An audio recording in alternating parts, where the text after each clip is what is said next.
So today I'm going to be showing you how to replace your front brake pads and rotors on your Daewoo Lanos, and this is a 2001 model. Hey guys, I'm Jordan and you're watching Fixbook. After watching this video, your car problems stand about as much a chance as this laptop does against my hot leg. Now, make sure you stay tuned so you can see what happened to the laptop at the end of this video. And as always, don't forget to subscribe, like, and leave a comment down below. Okay guys, and here's the tools I use in today's project. You're going to need a 19mm socket with a breaker bar, or one of those crossbars will work just fine. I got a C-clamp, you got some high temperature brake grease, 3/8 ratchet with a 14mm socket, and a 10mm hex or Allen socket. Also a big flathead screwdriver with a Phillips head screwdriver, and you also want a hammer as well. So with all that said, and also you'll want a jack and jack stands as well. And with all that said, we'll go ahead and begin today's project. Okay guys, and the first thing you want to do is go ahead and lift up your car. I'm going to show you, we got these little hook looking things right here. You can go ahead and lift up on right there where you see my jack now. And as far as your jack stands goes, we're going to come over here by the wheel, and we can see this guy right here, this little ridge line. You can place a jack stand there to make sure the car doesn't fall on you when you're doing this job. So next we'll take a look at removing your wheel. Okay guys, so once you've got your car lifted up, now we're just going to remove our wheel. Now, it came to a shock to me, if you have a Daewoo, you may or may not know this, but the lug nuts are actually not lug nuts, they're bolts. And you can take a 19mm socket here, or breaker bar, something like that, and then just go ahead and remove your 4 fasteners.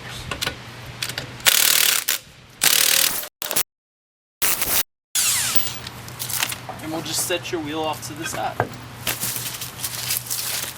Okay guys, so now we're looking at your rotor and caliper, and the next thing we're going to do is remove this caliper. You got 2 caliper fasteners here so we can see your brake pads. Okay guys, so we have 2 fasteners. They're 14mm bolts. Got one right there, one right there. I'm going to go ahead and break them loose, and then we'll zap them right off.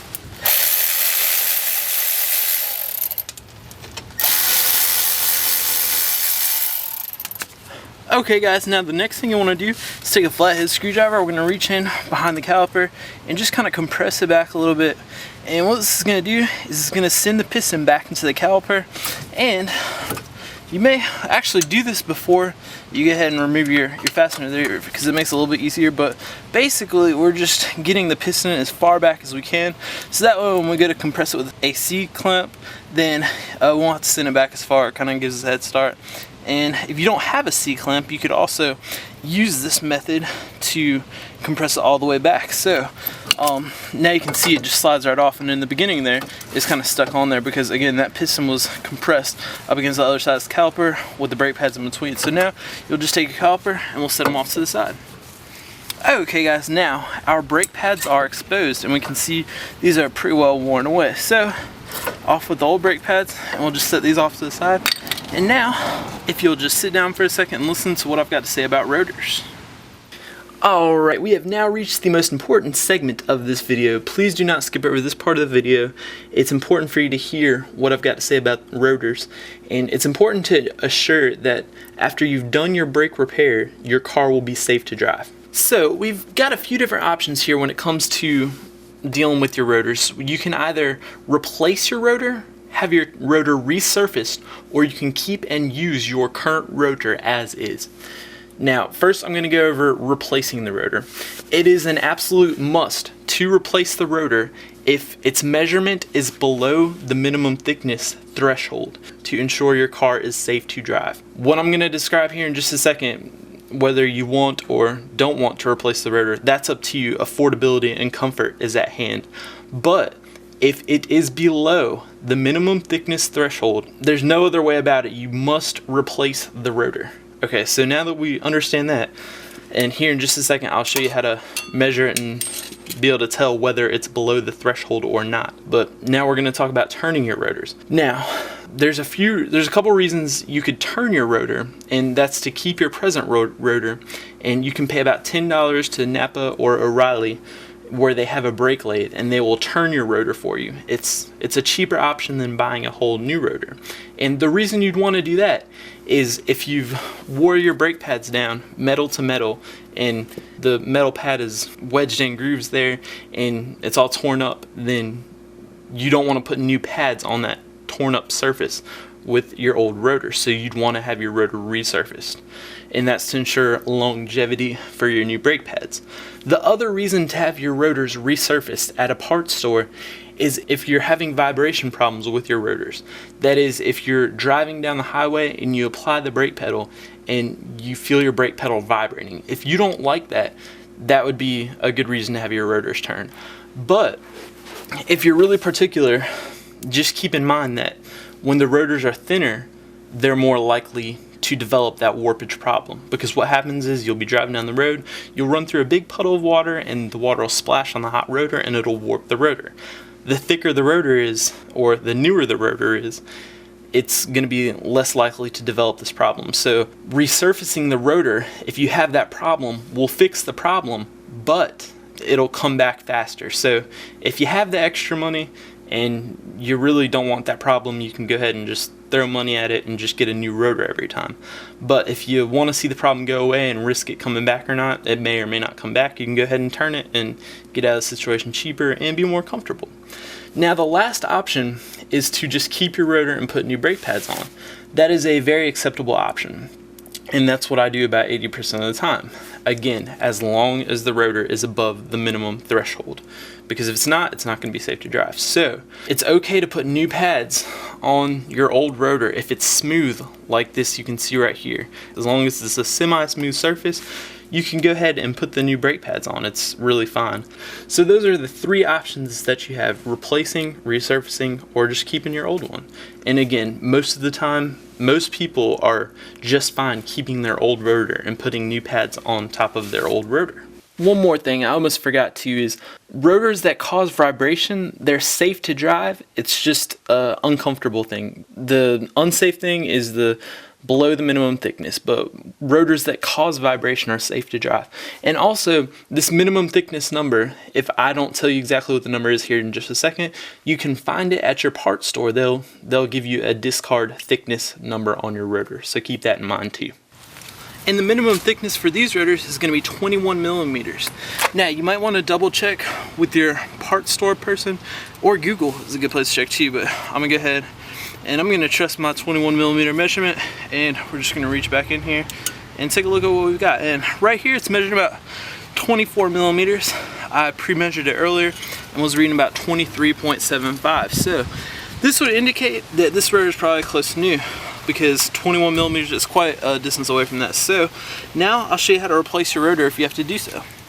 Okay guys, now so to remove the rotor, we have two fasteners sitting right back here, and you're gonna take a 10 millimeter Allen socket, and it's gonna fit right in there, and we're just gonna lefty loosen these guys.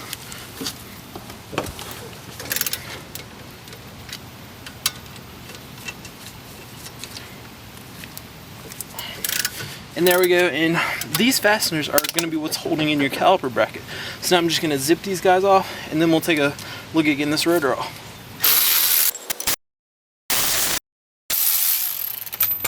And once you get both your fasteners off, it'll just kind of come off like this. And if you notice, guys, sometimes these metal clips, they come off. These don't seem like they want to pop off, but if they do, you can just pick it back up and stick them back in there and push down, and your metal clip should sit right back in. But sometimes that'll happen when you remove your caliper bracket. Okay guys, so the next task we have to do here is we've got to remove this rotor, and we have this rotor screw right here that has to come off. Now, if I just sit there and turn, I doubt it's going to come off. If you have difficulty removing this rotor screw, search Fixbook Rotor Screw. Again, Fixbook Rotor Screw in the YouTube search, and you'll find a video showing you how to remove these difficult guys. Now, I'm going to try, and basically as soon as we get the screw out, it's going to allow us to get the rotor off. But if I don't get it off here, like I said, just check that video out. And there we go, I was able to get it off, just simple as that. So basically, I took a hammer, beat this Phillips head screwdriver into that screw so it kind of sticks in there better, and then my screwdriver has a little place here where I can take a wrench, and I was able to take it off that way. So once we get our screw out here, we should be able to, in theory here, just be able to take our rotor right off like we can. So I'm just going to hold my caliper right there, and we'll pull them off. And that's how you go about removing your front brake rotor. Okay guys, so now when you go put everything back together, it's pretty simple, but One thing you may want to do is make sure you line up this screw here, the screw hole, with the hole on the wheel hub assembly. So we're just gonna line them up like that. Now if this was my vehicle, I personally would not put the rotor screw back in just because it caused so much trouble.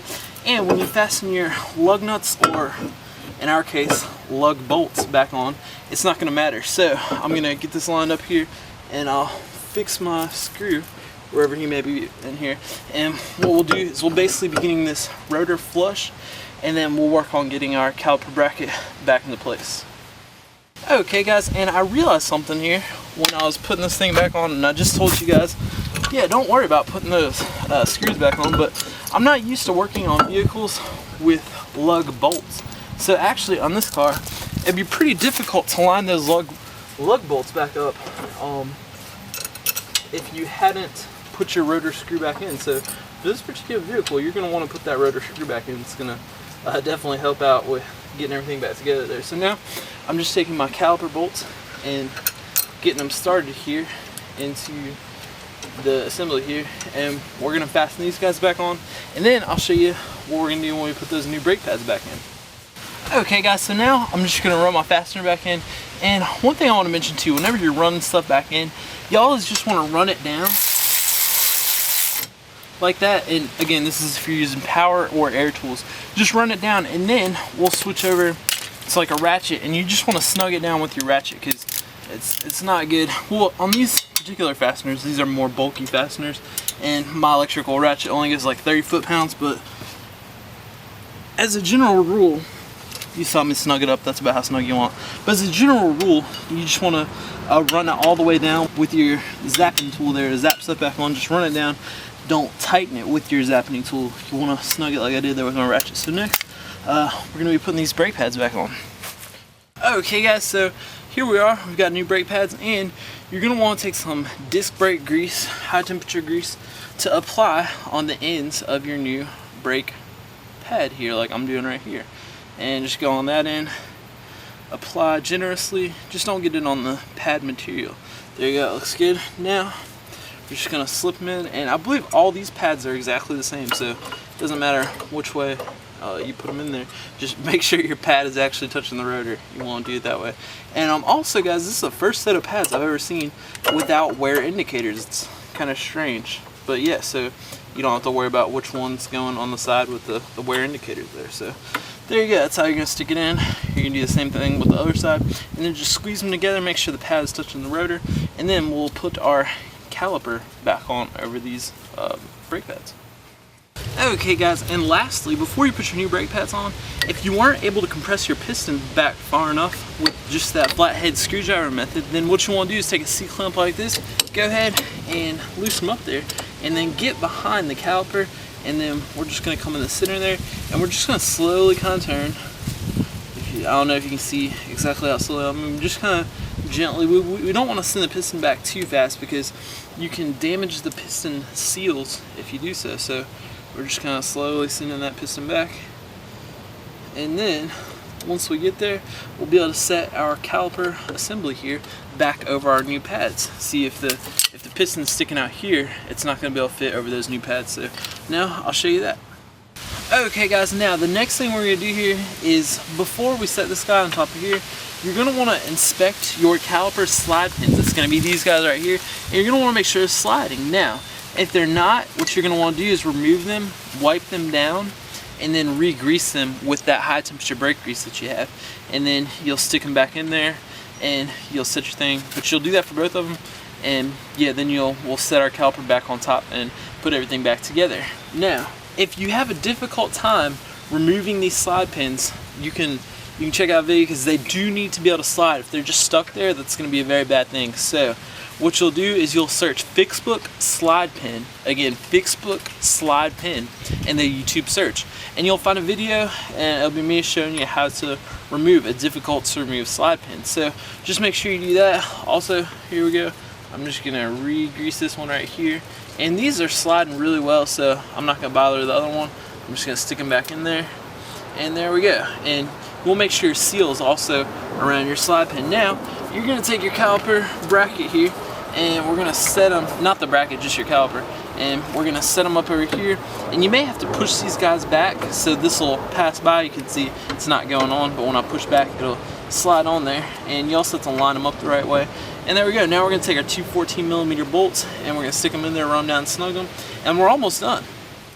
Okay guys, now I just ran my 2 bolts down, and I'm using a really big ratchet, so I'm gonna come about right here and pull. I'm not gonna pull from here because these guys are a little sensitive. You can strip them out, it is possible. So I'm gonna come right about here, and again, I've just ran them down, and then I'm gonna go about a 1/4 turn. So, oh, looks like I snugged it down harder than I thought. So remember, just run them all the way about here, and then about a 1/4 turn to half a 1/4 turn, like a 12.5 degree turn. So there we go, and those guys are pretty good and tight. So that pretty much concludes the video, because all you gotta do now is put your wheel back on, get those studs back on, and make sure you torque them down to about 85 foot-pounds. They're just really good and tight. Also, the main thing you need to know is before you drive your car, you want to depress your brake pedal all the way to the floor. It's going to go right down to the floor because the piston needs to recompress. So you're going to do that over and over. You're going to keep pumping your brake pedal until your brake pedal gets hard or stiff, and that's going to make sure that your piston is compressing those pads there up against the rotor. If you do not do that, you're going to turn your car on, you're going to put it in drive, and then you're going to hit the next thing that's in front of you, because when you go to hit the brakes, your brake pedal is just going to go to the floor and you're not going to stop. So remember, always remember that step. Also, if this is the first time you've done brake pads, you can expect a little bit of smoke and a little bit of a funny smell to come from your wheels, because you've touched your rotors and you may have got grease on there, and just after the first time you may have a little bit of smoke and a little bit of funny smell. It's just the stuff burning off your rotor and your brake pads there. So that pretty much concludes today's project. Thanks for watching, guys, and I'll see you next time.